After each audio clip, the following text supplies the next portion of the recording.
새해가 벌써 셋째 주가 됐네요. 그죠? 새해 맞이하면서 결단한 거 있으십니까? 또 올 한 해는 이거 꼭 해야지 하고 새해만 되면 반복되는 우리 결단이 있지요. 세상 사람들은 항상 새해에 다짐하는 것이 있습니다. 금연 금주. 근데 이게 이루어지지 않는 거, 그죠? 교회 다니신 분들도 매 새해가 되면 결단하는 게 있습니다. 일독, 매일 기도하기. 우리 성도님들은 다 동일한 것 같아요.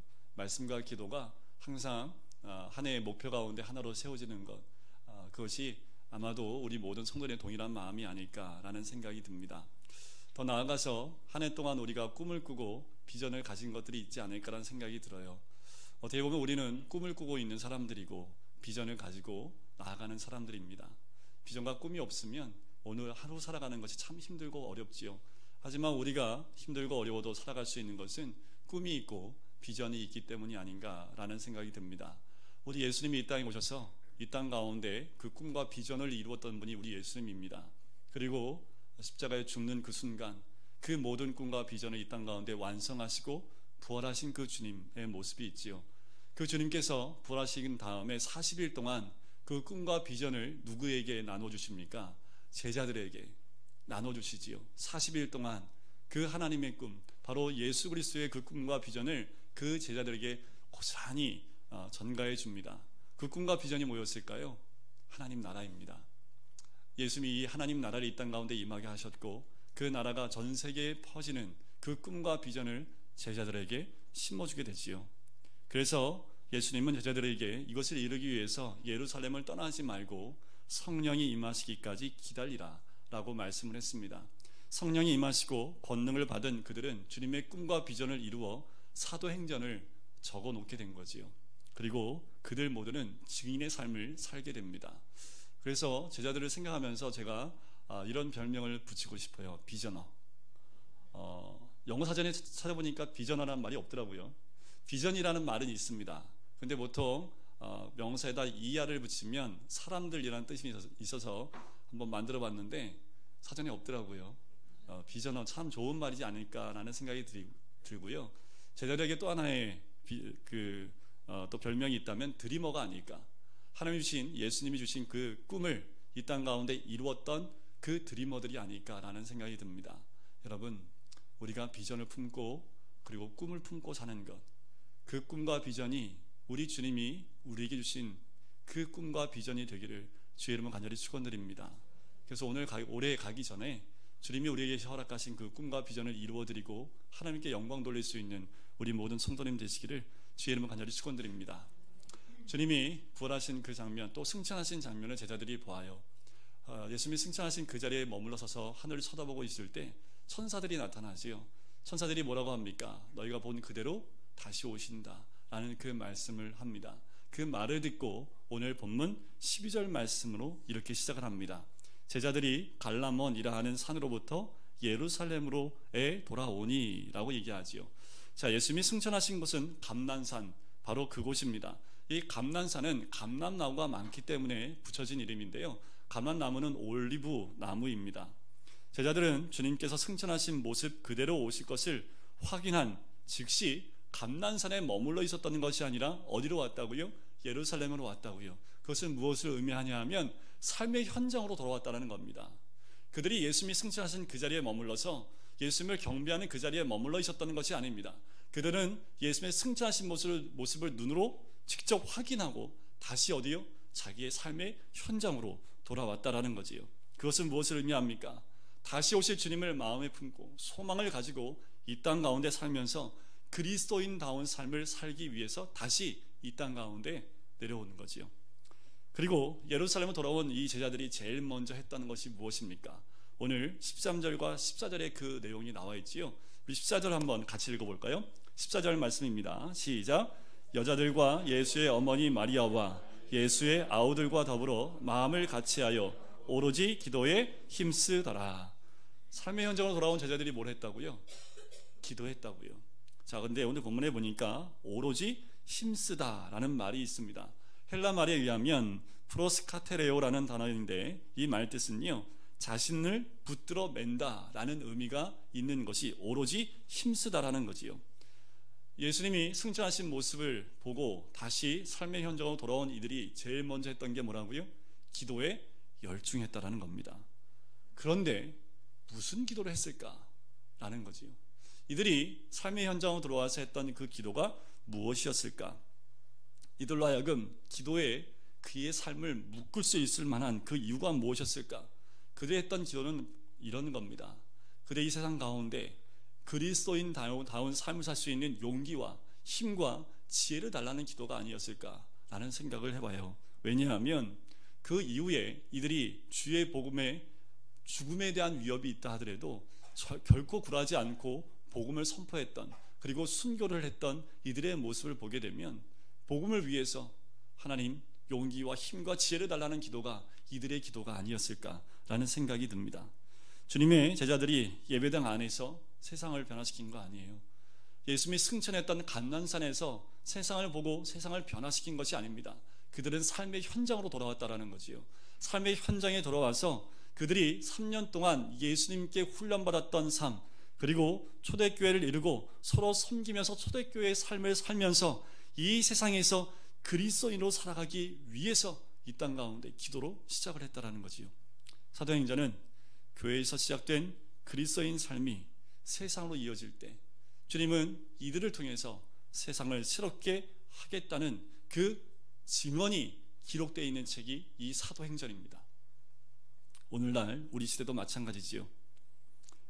우리 예배당 밖 세상에서 그리스도인답게 살아가는 사람을 주님은 지금도 필요로 하시고 찾고 계십니다.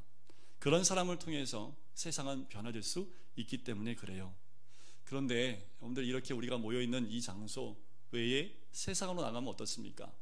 세상이 지배하고 있는 것은 욕심과 욕망들이지요. 유혹의 법칙이 난무하는 세상 가운데 우리가 저는 그리스도인입니다 라고 말하며 살기가 참 어려운 것이 세상입니다. 오히려 그리스도인답게 살지 않고 세상 사람처럼 사는 것은 너무나 쉽지요. 그런데 이렇게 그리스도인답게 살기 위해서는 끊임없이 결단하고 끊임없이 용기가 필요한 것이지요. 그래서 우리가 기도가 필요합니다. 기도만이 세상에서 그리스도인답게 살 수 있는 힘과 용기와 지혜를 줄 수 있기 때문에 그렇습니다. 제가 예수님을 믿은 지 제가 초등학교 5학년 때부터 교회를 다녔는데요. 예수님 영접한 거는 고등학교 때입니다. 막 예수님 영접하고 막 뜨거울 때 우리 큰형이 저한테 찬불을 확 끼얹었는데 뭐냐 하면 지금도 선명하게 기억이 남아요. 저희 큰형이 제일 먼저 교회를 다녔는데 시험이 들었어요. 시험이 든 이유가 철학과를 간 다음에 시험이 들더라고요. 밥을 먹는데 저한테 그러는 거예요. 정규야, 왜? 그랬더니 야, 예수 믿으면 하나님과 함께 하는 거지. 맞잖아요, 그죠? 예수 믿으면 하나님과 함께 하는 거잖아요. 하나님과 함께 하는데 기도하는 게 꼭 필요하겠냐? 우리가 사는 게 기도지. 말이 맞는데 이거 뭐라고 말하기도 좀 애매하고, 근데 형이 말하는 게 맞는 것 같긴 한데 뭔가 좀 꺼적지근한 거지요. 그때는 말씀을 몰랐고 그냥 그 예수님 만난 믿음 첫사랑 때문에 뜨거운 마음만 있었기 때문에 그때는 대답을 못했어요. 그때 말씀을 읽고 연구하고 또 읽고 하면서 예수님이 기도하셨더라고요. 하나님이신 예수님이 기도하셨더라고요. 언제요? 새벽마다, 그리고 밤을 새고 기도하셨더라고요. 마지막에 어디서까지 기도하십니까? 겟세마네 동산에서 십자가를 바로 지기 전 그 밤에 밤새도록 어떻게까지 기도했습니까? 땀방울이 핏방울이도록 기도하셨다라는 거지요. 우리 주님도 기도하셨던 거지요. 어떻게 기도하셨을까요? 하나님의 이끄심을 받기 위해서 기도했던 거지요. 그때 기도한 내용이 뭡니까? 내 뜻대로 마옵시고 아버지 뜻대로 되길 원합니다. 이건 뭡니까? 이 잔을 옮겨달라는 것이 주님의 뜻이지만 우리 하나님의 뜻은 뭐예요? 그 잔을 마시는 게 하나님 뜻이니까 내 뜻대로 마옵시고 아버지 뜻대로 되게 하옵소서. 이것이 우리 겟세마네 기도의 우리 주님의 내용이었습니다. 바로 하나님의 이끄심에 바르게 분별할 수 있는 그 기도가 겟세마네 기도였다라는 거지요. 그럼 우리는 어떨까요? 우리는 더 기도해야 되지 않겠습니까? 우리가 기도하지 않으면 주의 뜻이 무엇인지 분별할 수 없는 이 세상 가운데 살고 있습니다. 인간은 원래 본능적이고요, 욕망을 쫓아 사는 것이 전혀 어렵지 않습니다. 그냥 살면 우리는 그냥 욕망 따라 달려가게 돼 있고요, 우리의 정욕 따라 달려가게 되어 있는 것이 우리들의 모습입니다. 우리는 저절로 가만히 있으면 예수님이 이끄는 삶으로 따라갈 수 있는 사람들이 아니라는 거예요. 오직 기도만이 우리를 통제할 수 있습니다. 오직 기도만이 하나님의 그 뜻이 무엇인지 분별하고 우리 안에 욕망과 본능을 저지하고 이 땅 가운데 그리스도를 따라가는, 예수님을 따라가는, 예수님 닮은 그 삶을 살 수 있는 용기와 힘과 지혜를 주는 것이 바로 기도라는 거지요. 주님께서 하나님의 이끄심을 바르게 분별하기까지 애절하게 기도했던 그 겟세마네라는 곳은 감람산 가운데 있는 동산의 하나입니다. 누가복음에 보면 예수님은 습관을 따라 이 동산을 찾았다라고 말씀을 적고 있어요. 다시 말씀을 드리면 이런 거지요. 겟세마네는 어떤 곳입니까? 예수님의 기도원입니다. 여러분들, 저희가 한 1, 2년 전에 영화 하나 봤는데 워룸 기억나시나요? 그지요? 여러분들 각자의 기도원 갖고 계십니까? 저는 내일 기도원 가는데 기도원은 어디 있어야 돼요? 산에 있어야 돼요? 아니요. 기도원은 어디 있어야 됩니까? 여러분들 집마다 동산이 하나 있어야 됩니다. 옛날 어르신들은 그 동산이 어디였을까요? 장독대 아니면 아고니암. 우리 어르신들 신앙생활 하시는 모습 가운데 동산이 거기였지요. 우리 모두는 예수님이 습관을 따라 기도했던 그 동산처럼 우리에게도 그런 기도의 처소가 있어야 될 줄 믿습니다. 이 감람산의 기도가 십자가의 죽음과 부활의 원동력이었던 거지요. 기도하신 대로 감람산에서 주님은 하늘로 승천했습니다. 바로 그 감람산에서 승천하신 예수님을 바라보고 그리고 이 땅에 내려온 제자들이 바로 이어서 뭘 할 수밖에 없을까요?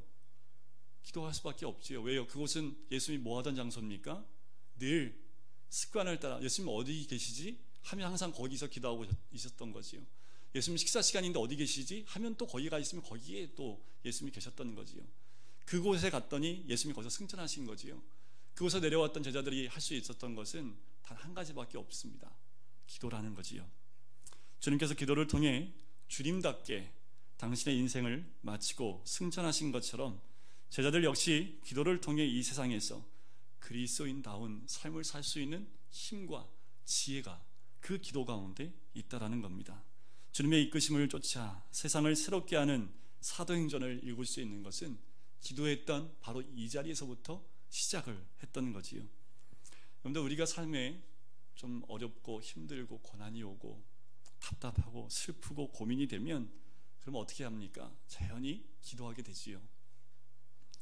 주님의 도우심을 간구하고 도우심에 대한 그런 기도를 하게 됩니다. 자, 이런 환경들은요, 기도의 동기가 될 수밖에 없지요. 하지만 우리가 기도하는 궁극적인 목적은 무엇이 되어야 될까요? 내 뜻대로 마옵시고 아버지 뜻대로 되길 원합니다. 예수님의 겟세마네 기도처럼 기도의 궁극적인 목적은 주님의 뜻을 이 땅 가운데 이루어 드리는 것. 그래서 주기도문에도 그 뜻이 이 땅에도 이루게 하소서라는 기도를 하게 되는 거지요. 삼일째 하나님께 자신을 내려놓고 가장 낮은 마음으로 기도하는 가운데 주님의 이끄심을 받는 것, 그것이 바로 우리가 기도하는 그 자리의 모습이어야 됩니다. 주님을 3년이나 모시고 살던 제자들은 승천하신 뒤에 가장 힘썼던 건 기도였다라는 거지요. 이 세상에서 그리스도인답게 살 수 없음을 누구보다 알고 있었기 때문에 그들은 처음에 기도로 시작을 했다라는 겁니다. 그 결과 그들은 성령의 이끄심을 받게 됩니다. 그리고 예배당이 아니라 성전이 아니라 세상에서 세상을 새롭게 변화시키는 사도행전을 써내려갔던 사람들이 그 예수님의 제자들이었다라는 거지요. 여러분, 제가 올해 첫 주일 예배 때 사도행전을 써내려가자고 말씀드렸잖아요. 그 첫 시간이 뭐가 돼야 된다고요? 기도의 시간이 돼야 됩니다. 그 기도만이 우리가 사도행전을 적어낼 수 있고 살아낼 수 있는 그 원동력이 되기 때문에 그렇습니다. 오늘 본문에 또 보면 제자들의 이름이 나와요. 한번 보실까요? 13절 한번 보겠습니다. 우리 제자들의 이름을 한번 읽어주는 것도 예의니까 우리 13절 한번 같이 읽어볼까요? 시작. 들어가 그들이 요한은 다락방으로 올라가니 베드로, 요한,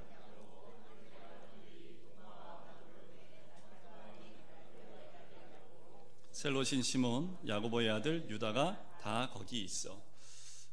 우리가 많이 읽고 많이 보는 제자들의 이름입니다. 그런데 좀 특징이 있습니다. 복음서에 보면 예수님의 제자의 이름이 나오는 것이 공관복음에 나와요. 마태복음 10장, 마가복음 3장, 누가복음 6장에 보면 순서가 좀 약간 다르다 하더라도 12명의 제자 이름이 다 적혀 있습니다. 그리고 오늘 본문에 제자 이름이 또 나오지요. 근데 좀 다른 게 있습니다. 공관복음에 나오는 그 제자들의 이름을 보면 시작은 누구부터 시작하던가요? 베드로부터 시작합니다. 끝은 누구로 끝나요? 가룟 유다로 끝나요. 꼬리가 누구예요? 가룟 유다입니다. 근데 오늘 본문에 보면 꼬리가 있어요, 없어요? 없어졌다라는 거지요. 이름이 삭제됐습니다. 이름이 지워졌다라는 거지요. 저는 이 말씀을 보면서 두려운 마음이 있습니다. 그리고 마음 가운데 왜 두려운 마음이 드냐 하면 이름이 지워지는구나, 그런 마음이 들면서 또 이런 마음이 들어요. 제가 부목사로 있을 땐 느끼지 못했던 마음이 뭐냐면, 여러분들 항상 여러분들 앉는 자리가 있습니다. 근데 주일날 그 자리가 비어 있으면 그 자리가 비어 있는 것 때문에 마음이 많이 아파요. 항상 있어야 될 그 자리가 없어지지 않기를, 저는 그런 간절한 마음이 있습니다. 이제 한 주 다른 일 때문에 그 자리가 비었다 하더라도 다시 오시면 괜찮은데, 그 자리가 계속 비어 있는 모습을 보면 마음이 참 많이 안타까워요. 우리 주님의 마음은 얼마나 더 안타까웠을까요? 12명의 제자 이름 가운데 11명 적혀 있고 꼬리에 있어야 될 그 가룟 유다의 이름이 지워져 있는 그 명단을 보면서 우리 하나님은 마음이 얼마나 아프셨을까라는 생각이 듭니다. 여러분, 마지막까지 여러분들 자리를 지키셔야 됩니다. 언제까지요? 주님 오실 때까지 주님이 원하시는 그 자리 항상 지키셔야 됩니다. 그 자리가 그래요, 구원을 받고 여러분들이 천국 가는 자리는 아닙니다. 하지만 주님이 앉으시고 주님이 가게 하시는 그 자리는 항상 우리가 있어야 되고요, 이름이 삭제되면 안 됩니다. 지우개로 지워지면 안 돼요. 우리도 동일하게 이 명단 가운데 이름이 적혀지는 하나님의 사람이 되었으면 좋겠습니다. 제자들은 감람원에서 삶의 현장인 예루살렘으로 돌아왔다고 그랬지요. 왜냐하면 새 역사는 다른 곳에서 시작하는 것이 아니라요, 삶의 현장, 일상의 삶에서부터 시작을 했기 때문에 그렇습니다. 하나님의 역사가 예수님이 승천했던 그 감난산에서부터 시작된 것이 아닙니다. 이들의 삶의 현장, 그들이 일했던 일상의 삶 가운데서 새 역사가 시작되어졌다는 거지요. 우리가 매일 삶을 진지하게 살아야 될 이유가 여기에 있습니다. 여러분, 우리가 매일매일 사는 그 삶 가운데 어쩌면 하나님의 새 역사가 이 120명의 사람을 통해서 시작되었듯이 우리의 삶에도 동일하게 시작할 수 있다는 겁니다. 어디서요? 여기서 할 수 있습니다. 아니면 끝나고 여러분들이 각 집에 돌아가서도 될 수 있습니다. 그 새 역사는 특별한 장소에서 이루어지는 것이 아니라 우리가 살고 있는 삶의 현장에서부터 시작한다라는 거지요. 그 삶의 현장인 제자들은 어디서부터 시작했을까요? 소위 말하는 마가의 다락방입니다. 오늘 13절에 보면 그들이 유하는 다락방으로 나오지요. 학자들은 이곳을 마가의 다락방으로 이야기를 합니다. 그곳에 모인 사람들이 몇 명이라고요? 120명입니다. 제자 11명의 이름과 예수의 어머니 마리아와 아우들 나오지요. 그 외에는 뭐로 표현되고 있나요? 여자들이라고 표현이 됩니다. 자, 120명인데 우리 성경에 보면 120명이나 라고 번역이 되어 있습니다. 그 말은 뉘앙스가 뭐예요? 많다라는 의미가 있지요. 근데 원어에 보면 120명쯤이 되었더라라는 겁니다. 당시 예루살렘에는요, 성전이 있었는데 성전의 길이가요 180m, 폭이 120m. 여러분들 100m 달리기 한번 해보실랍니까? 저도 100m 달리기 하면 아마 헉 걸릴 텐데 한 200m 달리기 한번 해보세요. 못 달려요.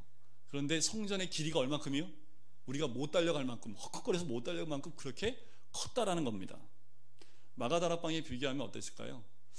마가다락방이 한 요 정도 되지 않았을까요? 120명이 들어가니까 요거보다 조금 작았을 것 같아요. 아마 여러분들 무릎 꿇고 이렇게 기도 모이면요, 확 앉으면 한 3분의 2 정도 사이즈만 돼도 120명이 확 앉을 수 있을 겁니다. 120m, 180m 되는 성전보다 마가다락방은 보기에도 가장 작은, 굉장히 작은 규모였다라는 거지요. 로마가요, 한 나라를 정복하고 도시를 정복하면 제일 먼저 했던 게 뭐냐면 극장을 만들었고요, 경기장을 만들었습니다. 규모가 어마어마했지요. 주후 AD 70년에 예루살렘이 티투스 로마 장군에 의해서 초토화됩니다. 성전도 완전히 다 무너져요. 그때 그 역사를 썼던 역사가 요세푸스가 당시 유대인들이 죽은 유대인이 110만 명입니다. 포로로 끌려간 사람이 10만 명, 죽은 사람이 110만 명. 그러니까 이때 당시에 예루살렘에 살았던 사람이 최소한 100만 명 이상은 돼요. 많지요, 그지요? 그런데 그 가운데 120명은 얼마나 될까요? 얼마 안 되는 숫자 아닙니까? 마가다락방에 모인 20명, 120명의 그 숫자는 그렇게 많은 숫자가 아니었습니다. 그때 당시에는 볼거리가 없었기 때문에요, 좀 볼거리만 있으면 사람들이 모여들어요. 그 숫자만 돼도요 100명, 200명, 300명이 모여든 때가 이때입니다. 그런데 마가다락방에 몇 명 모였다고요? 120명이 모였습니다. 그때 당시에 예루살렘에 있는 사람들이 이 마가다락방을 주목했을까요? 아니요, 있는지도 몰랐을 겁니다. 그게 있는지도, 그렇게 기도하는지도 몰랐을 거예요. 아마도 그곳에서 기도하던 120명의 성도들 역시 앞으로 자신들의 삶을 통해 어떠한 일이 전개될지 그들도 몰랐을 겁니다. 게다가 그 120명 가운데 이름이 밝혀진 사람은 몇 명밖에 없을까요? 11명의 제자와 예수의 어머니밖에 없습니다. 아우들도 아우들로 끝나요. 여자들은 여자들이라고 끝나요. 이름이 있어요, 없어요? 이름도 남아져 있지 않은 120명입니다. 그런데 그 무명의 존재들을 통해서 하나님은 새로운 역사를 시작했다라는 거지요. 마가다락방으로부터 새로운 역사가 시작됩니다. 세계사의 역사가 이 마가다락방이라는 곳에 120명의 사람이 모여 기도하는 순간부터 하나님의 역사가 시작되어집니다. 이 세상을 향한 하나님의 물줄기가 터져나가는 곳이 마가다락방, 그 좁은 곳, 120명이 확 모여서 그 더운 날씨 가운데 눈물로 기도했던 그 120명으로 시작해서 하나님의 역사와 이 나라와 세계사가, 교회사가 새로운 물꼬가 터졌다라는 거지요. 그들의 삶은 새로운 역사의 기원이 됩니다. 그들의 기도는 새로운 역사의 시작점이 되어졌다라는 거지요. 예루살렘의 마가다락방에서 새로운 전개를 맞게 됩니다. 그들의 모임은 지체 높은 귀족들도 아닙니다. 권력자들도 아닙니다. 그들은 갈릴리 변방, 아주 미천한 사람들의 기도 모임일 수밖에 없습니다. 그런데 그 모임으로부터 새로운 역사의 물꼬가 터져나왔다라는 거지요. 여러분, 우리가 이렇게 작게 모인지 모르겠습니다. 하지만 이건 작은 숫자가 아닙니다. 왜 그럴까요? 아무도 몰라요. 여기서부터 또 다른 새로운 역사가 시작할지. 세상 사람들이 알겠습니까? 우리가 알겠습니까? 근데 우리는 알지요. 이 120명의 사람이 이때 당시에 이들은 몰랐지만 우리는 성경을 통해서 알고 있고 세계사를 통해서 이미 알고 있습니다. 이들을 통해서 어떠한 역사가 시작되어졌고 120명이 기도했던 그 기도의 삶과 이들이 나와서 그리스도인다운 삶을 통해서 이들을 통해 어떠한 역사가 일어나는지를 성경 사도행전을 통해서 우리가 알고 있고 세계사의 흐름 가운데 우리는 알고 있다는 거지요. 그렇다면 여러분들, 시간이 흐르고 금강교회 거기에 모여있던 그 성도들, 글쎄요, 그때 이 모임이 그 사람들한테는 또 기억에 남는 하나의 물꼬를 트는 그 모임, 또 예배의 시간, 기도의 시간이 될지 누가 알겠습니까? 어깨를 좀 펴보세요. 이런 말씀 딱 들으면 어깨를 피셔야 돼요. 왜요? 역사에 내가 주인공이 될 수 있는 거예요. 뭐예요? 하나님이 나를 쓰신다면. 내 이름이 남는 거예요? 아니요. 이름이 남지 않아도 하나님이 그곳에 그 기도에 모였던, 예배에 모였던 그 사람들로 인해서 하나님이 새로운 역사를 시작할 수 있다는 겁니다. 그들이 이곳에 한마음으로 힘써 기도했던 그 순간이었던 거지요. 바로 그 순간이 세계의 역사가 새로워지는 순간이었습니다. 무명의 존재에 불과했던 보잘것없는 그 120명, 그들은 다른 게 하나 있었습니다. 뭐가 달랐을까요? 참된 기독교인이었고요, 참된 그리스도인이었고, 그들은 참 신앙이었다는 겁니다. 120명의 숫자가 중요한 건 아닙니다. 더 중요한 건 뭐냐면 한 사람 한 사람이 참된 그리스도인으로 살았기 때문에 그 예루살렘을 변화시켰고 유대와 사마리아를 변화시켰고 땅끝까지 이르러 주의 복음을 전했던 하나님의 사람이 될 수 있었다라는 거지요. 어떻게 이 120명이 이런 역사를 일으킬 수 있을까요? 여러분들, 교회사 가운데 이런 일이 있었어요. 한번 말씀드려 볼까요? 16세기에 유럽에서 시작된 종교개혁에 큰 영향을 끼쳤던 사람이 있습니다. 스코틀랜드의 존 녹스인데요, 이분은 칼뱅, 그 분을 도우면서 영향을 받은 사람인데, 존 녹스는 영국 청교도주의의 창시자 중에 한 명입니다. 영국의 장로교회의 선구자의 역할을 했던 분이기도 해요. 이 개혁의 길로 인도했던 사람, 이 존 녹스를 이 개혁자로 만드는데 큰 역할을 했던 사람이 누구냐 하면 이름이 남아있지 않아요. 도미니크 수도회의 한 수도사였습니다. 이 수도사의 강론을 듣고 있다가 존 녹스가 마음에 뜨거움을 얻습니다. 그리고 그 존 녹스가 종교개혁의 기초를 올리는 그 시작점이 되었던 사람이 누구냐 하면 한 이름도 남아있지 않은 수도사로부터 시작했다라는 거지요. 우리는 존 녹스가 될 수 없지요. 하지만 그로 하여금 존 녹스가 될 수 있게 했던 수도사의 역할을 할 수 있는 것은 우리가 할 수 있습니다. 19세기에 수많은 영국인을 회심시켰던 찰스 스펄전이라는 분이 있습니다. 세계가 낳은 설교가라고 해요. 지금도 많은 설교집이 나와 있을 정도로 영국이 낳은 세계의 설교가라고 합니다. 이분은 목사의 아들이었습니다. 사춘기 때에 신앙적 회의에 빠지게 돼요. 그런데 어느 날 예배에 참석을 했는데 그날 막 폭풍우가 막 치고 막 눈보라가 막 쳐서 목사님이 못 오시는 환경이 됐습니다. 그래서 목사님 못 오니까 예배는 드려야겠고 그래서 성도 한 분이 올라와서 설교를 했습니다. 그 설교에 22분이 깨지게 됩니다. 만약 그날 목사님 오셨으면 어쩌면 스펄전이 없을 수도 있어요. 그때 누군지 모르지만 그 한 성도의 그 설교 말씀 때문에 찰스 스펄전이 회개하고 돌아오는 역사가 있었고 그 스펄전이 주님 앞에 쓰임받는 사람이 되었다라는 거지요. 여러분들 우리 스펄전 되기에는 좀 힘들지 않겠어요? 그죠? 그런데 그 한 사람을 변화시킬 수 있는 한 성도, 집사님, 권사님, 장로님들은 될 수 있지 않을까요? 18세기에 존 웨슬리, 감리교의 창시자이지요. 성공의 목사였습니다. 이분이 미국으로 선교를 떠났다가 실패를 해요. 2년 만에 돌아옵니다. 돌아오는 배 가운데 대서양에서 큰 폭풍을 만나요. 폭풍 가운데 두렵고 떨리고 공포와 죽음의 절망 가운데 빠져 있을 때 한쪽 구석에 젊은이 몇 명이 모여 있는데 전혀 두려움 없이 기도하고 있는 모습을 발견합니다. 이분이 큰 충격을 받아요. 존 웨슬리가 어떻게 저렇게 죽음의 두려운 공포 가운데 저렇게 태연하게 기도할 수 있을까? 알고 봤더니 그 청년들은 모라비안 형제단원이었던 겁니다. 모라비안 형제단이라는 게 뭐냐 하면 보헤미아의 개혁가 존 후스의 신앙을 계승한 사람들이 보헤미아 동부 모라비아에서 결성한 신앙 집단이었습니다. 존 웨슬리에게 이 충격을 줌을 통해서 이제 다시 회심함을 통해서 하나님의 쓰임받는 붙잡힌 바 되는 사람이 되었다라는 거지요. 누구 때문에요? 죽음의 공포 앞에서 전혀 두려움 없이 기도했던 그 청년들 때문에 이 존 웨슬리가 주님께 다시 한번 회개하는 놀라운 역사를 경험했다라는 거지요. 그 사람들의 이름은 남아있지 않아요. 마가다라 방에 120명의 이름도 남아있지 않습니다. 대부분은 무명의 존재였지요. 그러나 그들은 모두 주님께 자신들의 삶을 내려놓은 진정한 그리스도인이었습니다. 이후 그들의 삶이 인생이 살아가면서 만난 사람들 가운데 어떠한 개혁가, 영적 지도자가 나온지 우리는 모릅니다. 그렇다면 그 120명에 의해 인류의 역사가 세워졌다는 것은 놀라운 일이 될 수 없겠지요. 120이라는 숫자 자체는 아무것도 아니지만 참된 그리스도인 120명이 있다면 세계를 뒤집어 엎고도 남는 그 명수가 되겠지요. 여러분들 어떠십니까? 우리는 그 무명의 한 사람이 될 수 있습니다. 우리가 기도하는 그 자리에서 또한 내가 살고 있는 그 현장에서 하나님이 찾는 사람은 위대한 설교가나 위대한 개혁가나 그 사람들보다 단 한 사람, 삶에서 그리스도인으로 예수를 따르는 사람으로 살아가는 그 한 사람을 통해서 변화되어지는 그 놀라운 은혜를 주님이 지금도 찾고 계신 거지요. 누구를 통해서 가능할까요? 우리를 통해서 가능합니다. 이 사도행전은 그래서 우리에게 주어진 책입니다.